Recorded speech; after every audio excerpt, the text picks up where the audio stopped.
ശ്യാം, മോളെവിടെ? എന്റെ പൊന്നുമോൾ എവിടെയെന്ന്? എന്താ എന്താ ശ്യാം ഒന്നും മിണ്ടാത്തത്? അച്ഛനൊന്നും പറഞ്ഞില്ലേ? എന്തു പറയാൻ? നീ എന്തൊക്കെയാ ഷമ്മി പറയുന്നേ? എനിക്കൊന്നും മനസ്സിലാവുന്നില്ലല്ലോ ദൈവമേ. മോനെ, എവിടെയാ എന്റെ അമ്മ? അവക്ക് എന്താ പറ്റിയേ?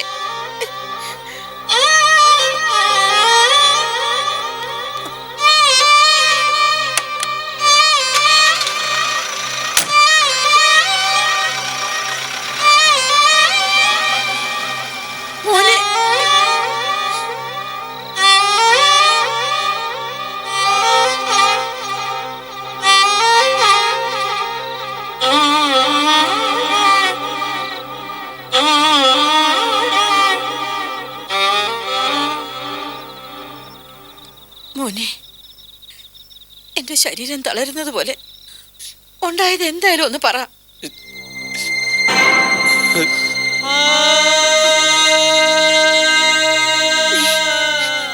നീ എന്തിനാ കരയുന്നേ?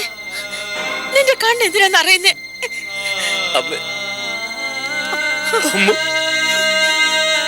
പോയോ? നമ്മുടെ മോള് നമ്മുടെ കൈവിട്ട് പോയോ?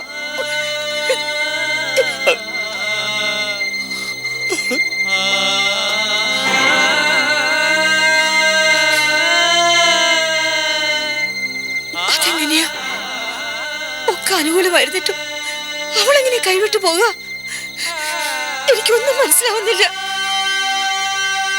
എന്താ മോളെ സംഭവിച്ചത്? ഗായത്രി കേസ് ജയിച്ചു. വിധി അവർക്ക് അനുകൂലമായി. അപ്പോ അമ്മമ്മോളുടെ മൊഴി കേൾക്കാതെ കോടതി ഗായത്രിക്ക് അനുകൂലമായി വിധി പറയേ? അമ്മമ്മോളുടെ മൊഴി കോടതി കേട്ടു. മോൾക്ക് അമ്മയ്ക്കൊപ്പം പോയാൽ മതിയെന്ന്. ഇല്ല, എന്റെ കുഞ്ഞൊരിക്കലും അങ്ങനെ പറയില്ല. പറയില്ല, എന്റെ കുഞ്ഞൊരിക്കലും അങ്ങനെ പറയില്ല. അമ്മ, എന്റെ കുഞ്ഞൊരിക്കലും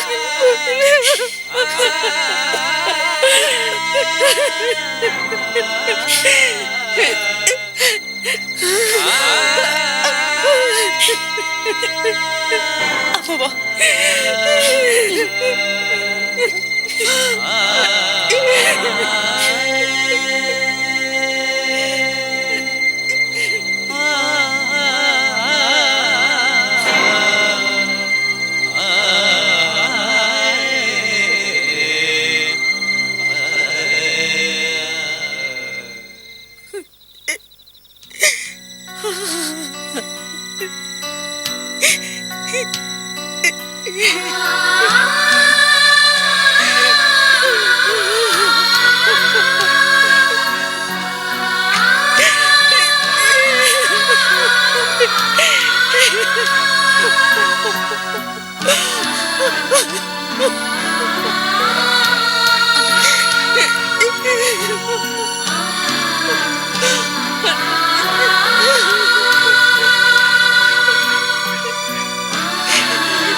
തീരുമ്പോഴേക്കും ഞാൻ മോടെ ഡാഡിയും കൊണ്ടുവരാം.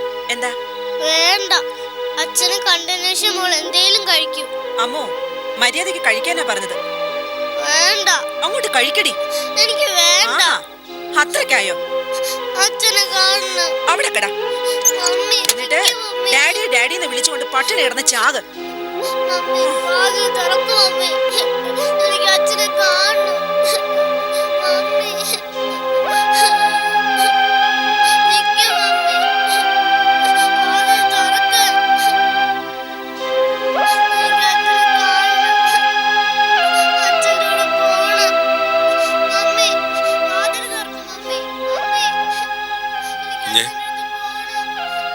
അച്ഛനോട് പോണം. ഒന്നുമില്ല.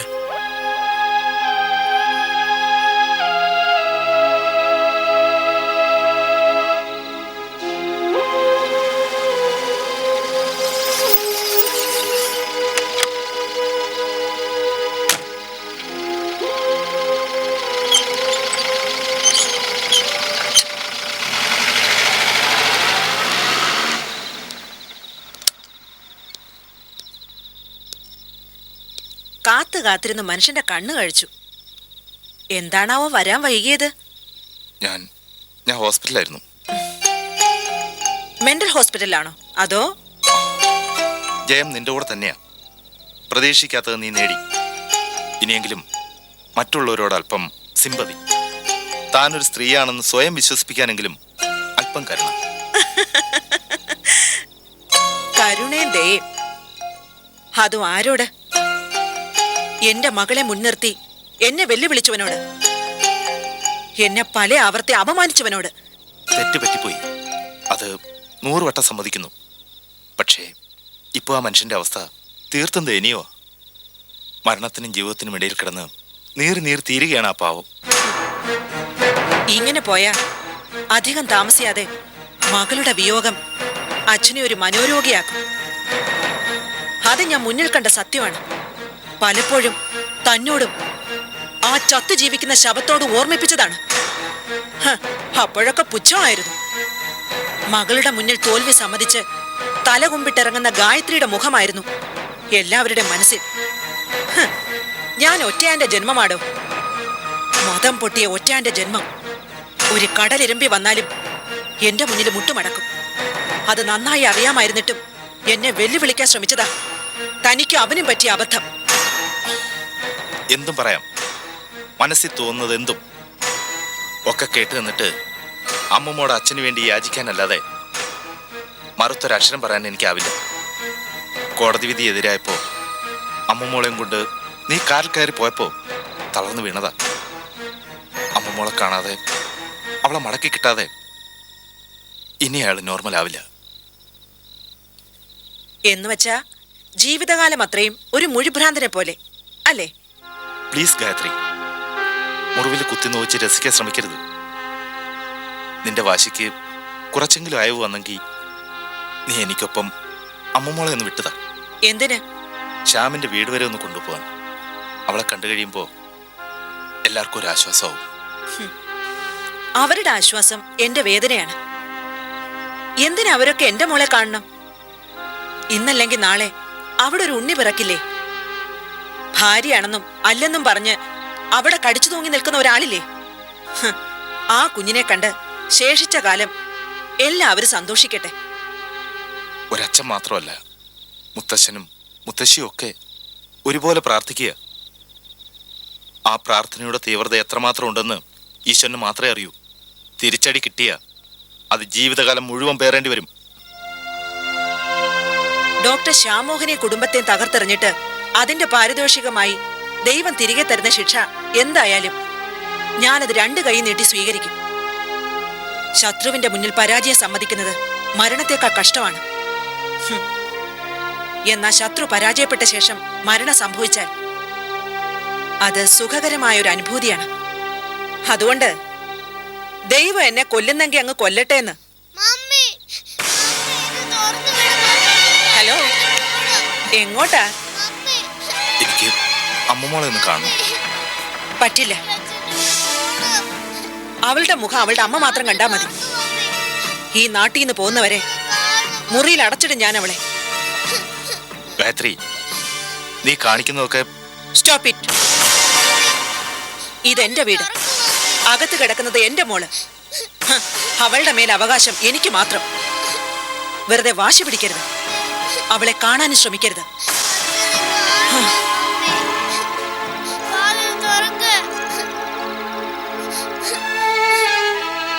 വന്ന് കേറിയപ്പോ മുതൽ ഒരേ കരച്ചില, ഒന്നും കഴിച്ചിട്ടുമില്ല. എന്ത് ചെയ്യാനാ? ഒക്കെ കണ്ടു എന്ന് മനസ്സ് വേദനിപ്പിക്കുക അത്ര തന്നെ. എന്നാലും കുഞ്ഞെ, കേസ് മോളുടെ അച്ഛൻ അനുകൂലമായിട്ട് വരുമെന്നല്ലേ പറഞ്ഞത്? എനിക്ക് അച്ഛനെ പിന്നെന്താ പറ്റി? പറ്റിയതും പറ്റിച്ചതും അച്ഛൻ്റെ ഈ പൊന്നുമോള് തന്നെയാ. അവക്ക് അച്ഛന് വേണ്ട, അമ്മയെ മതിയെന്ന്. അമ്മയെ കിട്ടിയില്ലേ, ഇനി അനുഭവിച്ചോട്ടെ. അമ്മോ, നിന്നോട് മര്യാദയ്ക്ക് ഇരിക്കാനാ പറഞ്ഞത്. അച്ഛനെ കാണ- നീ അടി വാങ്ങിക്കേ. അച്ഛനെ പറഞ്ഞ കേക്കില്ല നീ. മമ്മി, അച്ഛനെ വിളിക്ക്. കരയാതിരിക്കാൻ.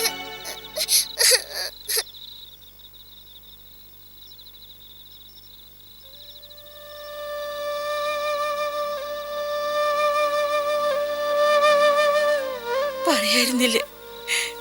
കയറി വന്നപ്പോ തന്നെ എന്നോടെല്ലാം പറയായിരുന്നില്ലേ? വെറുതെ ഒക്കെ ഉള്ളിൽ ഒതുക്കി. ആ, അപ്പോഴതാ നല്ലതെന്ന് തോന്നി. അത്രയും നേരമെങ്കിലും തനിക്ക് ആശ്വസിക്കാമല്ലോ. എന്നെ ആശ്വസിപ്പിച്ചിട്ട് സ്വയം നേറുകയാണെന്ന് അറിഞ്ഞില്ല മാഷെ.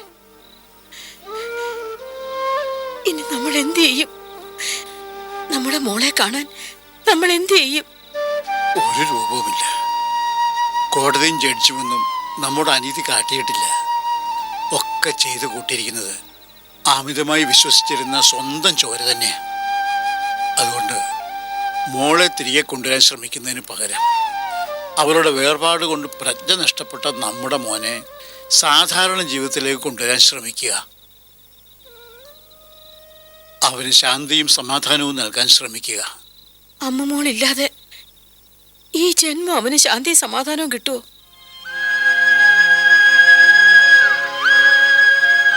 ഇനി അവൻ ആർക്കു വേണ്ടിയാ ജീവിക്കുന്നത്? ഭാവിയിൽ ഓർക്കാൻ അവൻ ഇനി ആരാ ഉള്ളത് മാഷെ?